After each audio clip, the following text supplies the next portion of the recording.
বিশ্বকাপে থাকবে কি ইতালি? ইতালি আজ যদি বসনিয়া ও হার্জেগোভিনাকে হারাতে পারে তাহলে ইতালি 2014 সালের পর আরও একবার বিশ্বকাপ খেলবে। তবে সমীকরণ শুধুমাত্র ওখানেই নয়, তুরস্ক 2002 সালের পর আরও একটা বিশ্বকাপ খেলতে চায়, কসোভো ইতিহাসে প্রথমবারের মতো বিশ্বকাপ খেলতে চায়, সুইডেন আগেরবার বিশ্বকাপ খেলতে পারে নাই, পোল্যান্ডের কাছে হেরেই সেই সুইডেন বিশ্বকাপ খেলতে চায় আরও একবার। চেকিয়া আর ডেনমার্ক, যে একটা ম্যাচ নিয়ে আমার কোনো ধারণাই নেই, সেই ম্যাচ নিয়ে আমাদের পরে কথা, কিন্তু আসল কথা হচ্ছে বসনিয়া হার্জেগোভিনা আর ইতালির এই ম্যাচটা। ইতালি 2018, 2022, আমরা এখন 2026-এ, আমরা এখনো জোর গলায় বলতে পারছি না যে বসনিয়ার বিপক্ষে ইতালি জিততে পারবে। ওয়েলস হলে কি বলতাম তাও জানি না, কিন্তু বসনিয়া হওয়ার পরেও আসলে খুব জোর দিয়ে বলা যাচ্ছে না।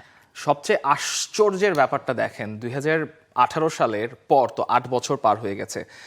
বিশ্বকাপে কোয়ালিফাই করা তো দূরের কথা, বিশ্বকাপের প্লে অফে ইতালি একটা গোল পেতে অপেক্ষা করা লাগছে 8 বছর।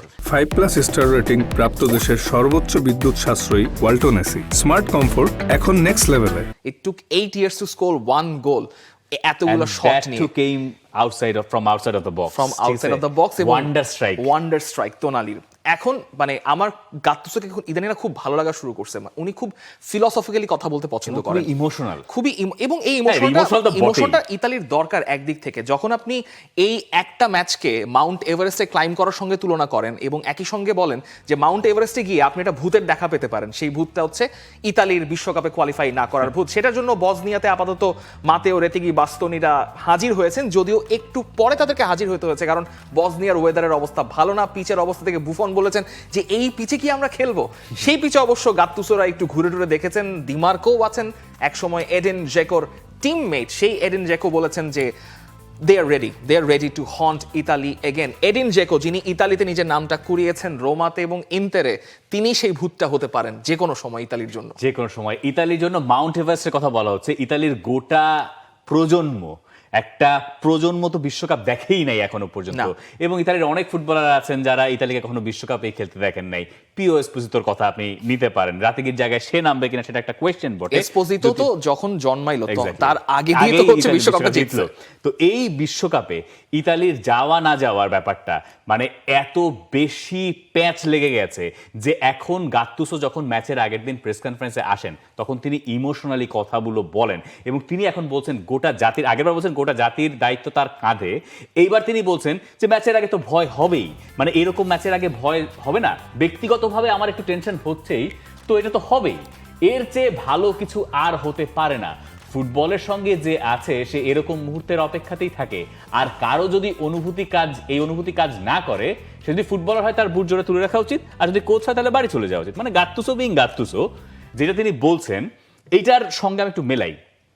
যখন শেষ ম্যাচে ইতালি খেলছে, ইতালি গোল করতে পারছে না এবং ধীরে ধীরে বেরগামোতে একটু একটু করে চাপ তৈরি হচ্ছে, ইতালি তখন একটু একটু করে ক্রাম্বল করা শুরু করবে বলে মনে হচ্ছে। জাস্ট ওই মোমেন্টে সান্দ্রো তোনালির গোলটা এসছে, এবং ইতালি তার আগে যে খুব ভালো খেলেছে ঘটনাটা মোটেই তা না। ইতালি তাদের খুব মানে অস্বাভাবিক খেলাটা ততক্ষণ পর্যন্ত উপহার দিয়ে যাচ্ছিল। সেকেন্ড হাফে গিয়ে ওই ফার্স্ট গোলটা তাদের জানে পানি দিয়েছে। আজকের এই ম্যাচটাতেও ফার্স্ট গোলের আগ পর্যন্ত, আর যদি বসনিয়া ফার্স্টে গোল দিয়ে দেয় তো হিসাবই আলাদা, ইতালিকে ওই চাপটা সহ্য করতে হবে, ইতালিকে সাফার করতে হবে, ম্যাচ জুড়ে সাফার করতে হবে।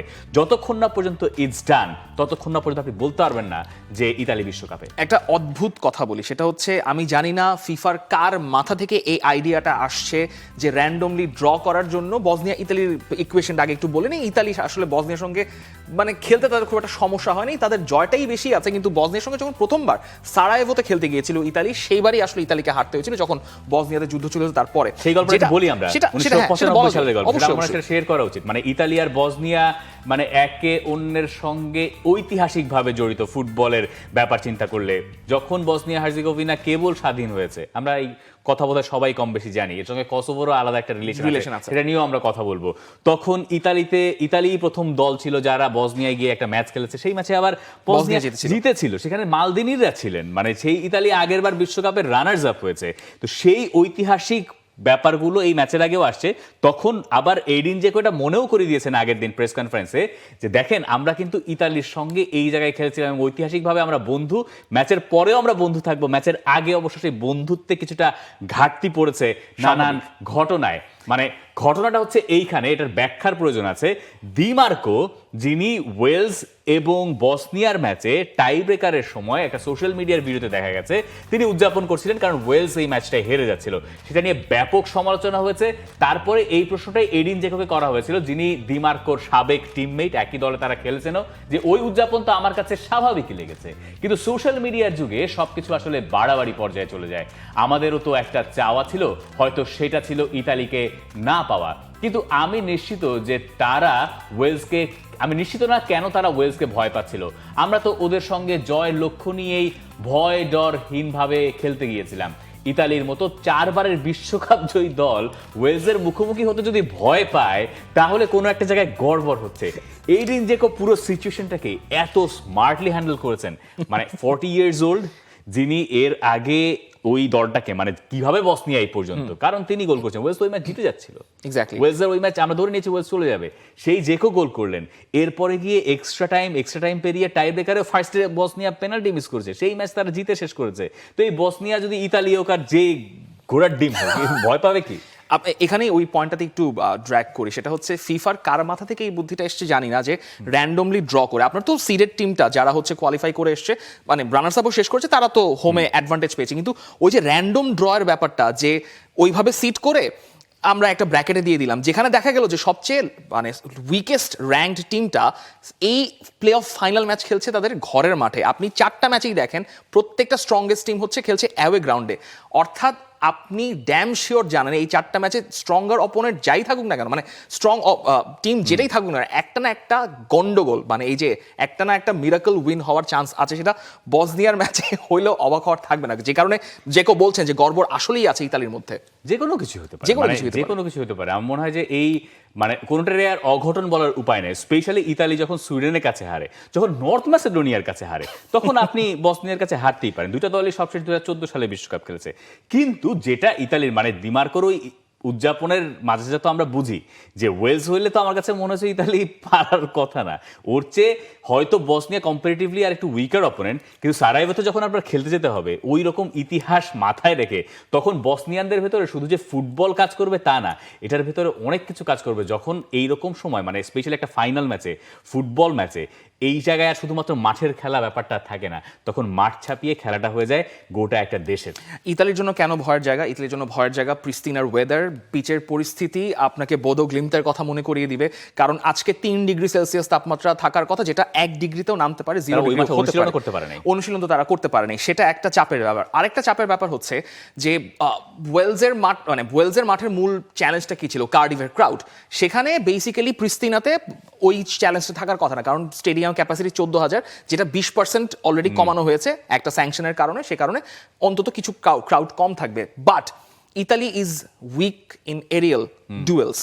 জেকো সামহাও একটা কর্নার থেকে কিংবা টাওয়ারিং হেডার থেকে গোল যদি করে ফেলেন এবং বসনিয়া যদি প্রথম গোল করে, ইতালির ওই ম্যাচে ফিরতে খুবই কষ্ট হবে। এবং আই বিলিভ এই ম্যাচটা ঘুরবে ইতালির রাইট সাইডে, রাইট উইং ব্যাক রোলে, যে পলিতানো খেলবেন। আমার মনে হয় না পলিতানো খুব ভালো খেলেছিলেন প্রথম ম্যাচে, কিন্তু তারপরও মনে হচ্ছে পলিতানোই খেলবেন, এবং তাকেই খেলানো হবে, পালেস্ট্রাকে খেলানো হবে না। আই বিলিভ, যদিও গাত্তুসো তো আমার অনেক বেশি জানেন, আমার কিন্তু এখানেও স্পেকুলেশন সিন্ডিকেটের গন্ধ পাচ্ছেন কিনা যে পালেস্ট্রাকে মানে কালিয়ারির ফুটবলার, মানে এইবারের সেরিয়ার one of the best performers, তাকে না খেলিয়ে পুরনো পলিতানোই খেলবেন, মানে এটার মধ্যে আবার একটা ব্যাপার স্যাপার আছে। গাত্তুসো যদি এই কাজ করে থাকেন, গাত্তুসোকে কেউ ভুলবেন না, মানে এই শব্দ শুনে শুনে তিনি মরে যাবেন। যাই হোক, সো আমার মনে হয় গাত্তুসোর উচিত, এটা বলা ভুল হচ্ছে, গাত্তুসো চাইলে পালেস্ট্রাকে দেখতে পারেন, because Palestra was playing very well for Cagliari, যদিও তিনিও একজন উইঙ্গার, আলটিমেটলি পলিতানো উইঙ্গার। এবং রাতে গিয়ে খেলবেন নাকি বেসিক্যালি ওখানে পিও এসপোজিতোকে খেলানো দরকার, সেটাও একটা খুবই ডিবেটি বিষয়, কারণ রাতে গিয়ে আসলে ফর্মে আছেন বলা যাচ্ছে না। আপনি কি ফার্স্ট ম্যাচ দেখেন নাই যে রাতে গিয়ে কি খেলেছে? এবং আমার একজন বড় ভাইয়ের সঙ্গে কথা হচ্ছিল ওই খেলা দেখার সময়, যে কোনো ফুটবলার যদি তার প্রাইম টাইমে সৌদি আরব চলে যায়, এদের আসলে আবার ফিরিয়ে আনা একটা বড় ঝুঁকির কাজ। মানে রাতে কি যে একটা 1v1-এ যে মিসটা করলেন ওই রকম ম্যাচে, হ্যাঁ আপনি ওই গোলটা যদি না হইতো, ওই গোলটা তো হয় নাই, এবং পরে যদি তোনালির গোল না হতো, রাতে গিয়ে আর কখনো এই ম্যাচ যদি হারতো ইতালি, তাহলে বা জিততে না পারতো, তাহলে ও রাতে গিয়ে আর ইতালিতে খেলা হইতো। এই ম্যাচে আপনি এসপোসিতো তো আপনার চেয়ে, আমার কাছে মনে হয় রাতে গিয়ে বেটার ফর্মে আছে। এসপোসিতো নিয়মিত গোল না করলেও তার একটা ইম্প্যাক্ট ইন্টার মিলানে তিনি রাখছেন। আপনি ধরেন এসপোজিতো যেভাবে ডিফেন্স লাইনকে ড্র্যাগ করে ধরে রাখতে পারেন, হি মেক্স নামার পরে এক্স্যাক্টলি, এবং he makes everyone play better. তার সারাউন্ডিং যারা প্লেয়ার আছে, তিনি ময়েজে কেনকে বেটার আউটপুট ফিনিশিং আইনে দিতে পারবেন যদি তিনি হোল্ড আপ প্লেটা ঠিক মতো রাখেন, কিংবা মিডফিল্ড থেকে বারেলা কিংবা Tonali, they can finish better. So এসপোজিতোকে খেলানোটা ইতালির জন্য জরুরি, বাট আমি দেখবো যে ওইরকম তিনি একটা এক্সপেক্টেড একাদশ নামিয়ে দিচ্ছেন গাত্তুসো, যেখানে পলিতিনো থাকবেন এবং মাতেও রাখবেন। আমার কাছে মনে হচ্ছে আনচেঞ্জ থাকবে। আপনি দুই মিডফিল্ডারের নাম নিয়েছেন, তোনালি আর বারেল্লা, বাট লোকাতেল্লি ভাইটাল এই কারণে যে আগের ম্যাচেও লোকাতেল্লিকে দরকার হয়েছে। লোকাতেল্লি ওই কাজ না করলে তোনালির সামনে যাওয়া হয় না। তোনালি সামনে যাচ্ছেনই ওই কারণে যে লোকাতেল্লির সাপোর্টে তিনি পাচ্ছেন, ওই ব্যাপারটা বেশ ইম্পর্টেন্ট। এখন দেখার বিষয় যে আসলে ইতালি আসলে পারে কিনা। বসনিয়ার দিকে যদি আমরা আসি, মানে ঠিক আছে 40 বছর বয়সী এডিন জেকো দলটায় আছেন, এবং এই দল একবার বিশ্বকাপে খেলেছে 2014 সালেই। বসনিয়া আর্জেন্টিনার ম্যাচের কথা অনেকের মনে থাকার কথা, যে ম্যাচ দিয়ে আর্জেন্টিনা লিওনেল মেসির বিশ্বকাপ গোলের খরা কেটেছিল। সেই বসনিয়া যখন ইতালিকে আতিথ্য দিচ্ছে, তারা জানে যে এরা আমার সঙ্গে তামাশা করেছে আমি যখন উঠেছি পরের রাউন্ডে, একটা রিভেঞ্জের ব্যাপার আছে। যে কেউ যদি সেটা নাকচ করে দিচ্ছেন, কিন্তু বসনিয়ার রেকর্ড ইতালির সঙ্গে অত ভালো না। বসনিয়ার ইনফ্যাক্ট পুরো কোয়ালিফায়ার্সের রেকর্ড যে আহামরি খুব ভালো ঘটনাটা তাও না। আপনি এই রেকর্ডের কথা ভুলে যান। নর্থ ম্যাসেডোনিয়া যদি ইতালিকে হারাইতে পারে প্লে অফে, Bosnia can do very well. Goran Pandev ছিলেন, গোরান পান্দেভ আরেক ইতালির মানে veteran, Edin Dzeko veteran, so you never know. আর নর্মালি যারা ইতালিতে খেলে আসেন, মানে from Diego Maradona to probably might even Edin Dzeko, তারাই বেসিক্যালি ইতালিকে হন্ট করে আসেন। সো দেমিরোভিচ আছেন, সো দেমিরোভিচ জেকোকে যথেষ্ট কুশন দিবেন, কারণ Demirovic will do the hard work. It's difficult prediction. Extra time এবং এক্সট্রা টাইমে খেলা শেষ হবে, নট পেনাল্টি শুট আউটে। এক্সট্রা টাইমে 2-1 হবে। এখন 2-1টা যে কার 2 হবে এটা আমার কাছে মনে হচ্ছে ইতালি পারবে, ইতালিকে পারতে হবে, এবং বসনিয়া বলে ইতালি পারবে। ইতালি যে পারবে এটা লেখা হয়েছিল হচ্ছে যখন ওয়েলস হেরেছে, সেই সময় আমার কাছে মনে হয়েছে। আমার ধারণা ইতালি ফাইনালি ওই জায়গায় পৌঁছাতে পারবে যে জায়গায় তারা যেতে চায়, যেটাকে মাউন্ট এভারেস্ট বলছেন অনেকেই। For more updates, subscribe to our YouTube channel and click on the bell icon. Follow us on Facebook and Instagram.